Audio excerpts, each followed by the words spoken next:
And this can be summed up in one of the most ignorant statements I've ever seen. One atheist offered this big idea and said, in regard to the Paris attacks, this is what happens when you take an ancient book seriously. This is what fundamentalist religion gives you.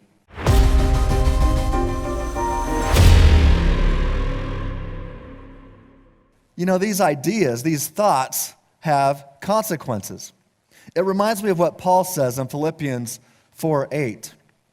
Finally, brothers, he says, whatever is true, whatever is honorable, whatever is just, whatever is pure, whatever is lovely, whatever is commendable, if there is any excellence, if there is anything worthy of praise, think about these things.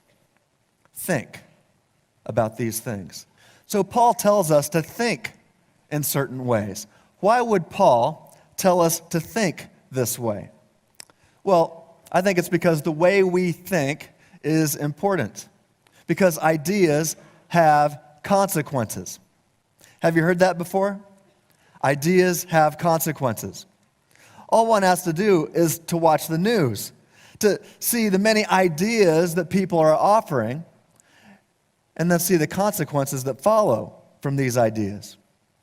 Back in November, we were reminded of 9/11 when we watched the news footage of the murderous attacks committed in the name of Islam in Paris.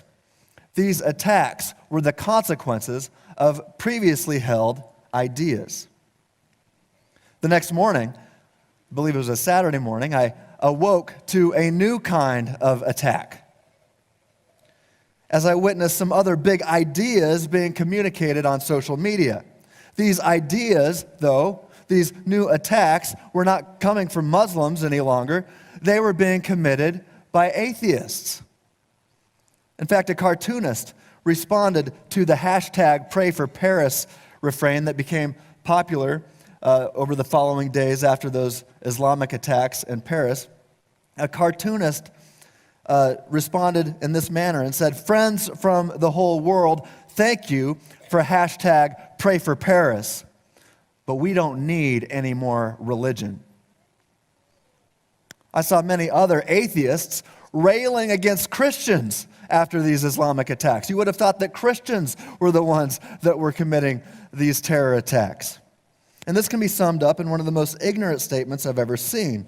One atheist offered this big idea and said, in regard to the Paris attacks, this is what happens when you take an ancient book seriously.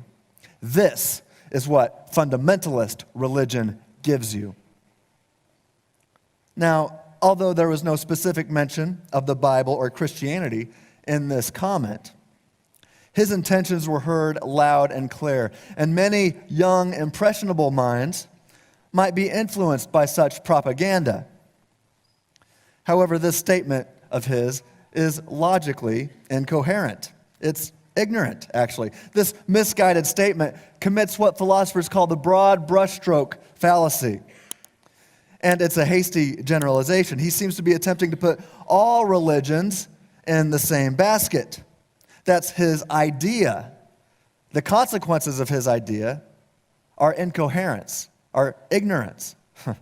And this is a huge mistake because all religions are not the same. That idea is false.